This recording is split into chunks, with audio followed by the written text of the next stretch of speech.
ఏంటి బాబు పొద్దున్నే మా ఆవిడతో గొడవ? బెడ్రూమ్కి నాడు. అబే నేను అలా ఉంటాను కాదండి. నేను అలాంటి కాదురా బాబు. ఏమో ఎవడో తెలుసు, ఆ పూజ చూస్తుంటే చాలా తేడా ఉంది. ఇలా ఆమెను వెళ్తుంటే బెడ్రూమ్లోకి రావట్లేదని నన్ను కానీ వెళ్తున్నారేమో. ఇక్కడ కూర్చున్నామండి. కూర్చో.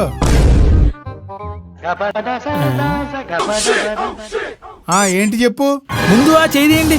నేను మా ఆవిడ తిట్టడంలో తప్పులేదురా. వచ్చిన సంగతి ఏంటో చెప్పు. ఎలా భరిస్తున్నారండి బాబు? ఇప్పుడు ఏం చేయగలను బాబు? అంతేలే. మీరు ఓకే అంటే వీధి చివర 12 నెంబర్ ఇల్లు కాలింగ్ మీద నొక్కండి. అలా ఆయన పోయి 5 సంవత్సరాలు అవుతుంది. అది వద్దనుకో 11 నెంబర్ ఇల్లు అలా ఆయన ఉండాలంటే. ఇది వద్దనుకో 5 నెంబర్ నొక్కండి.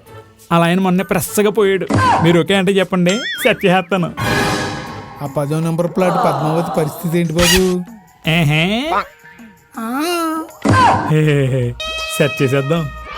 అలా ఆయన అమెరికాలో ఉంటున్నాడు కదా? తొక్కేం కాదు, అమెరికా కాదు, అమీర్పేటలో ఉంటున్నాడు. ఇదంతా కాదు, పద్మావతి కావాలంటే ఏమి నొక్కాలా? ఏమండి కాఫీ? ఈవిడి పీక నొక్కండి. ఏ బాబుకి కూడా ఇవ్వలా పోయివా? నీ బాబుకే ఇవ్వలేదు, ఈ దారిని పోయే గొట్టంగాడికి ఏమిస్తాను? నొక్కండి సార్ దీనికి. బాబు విన్నదంటే నా పని అయిపోద్ది. నసిగింది చాలు, బయలుదేరి ఇంకా.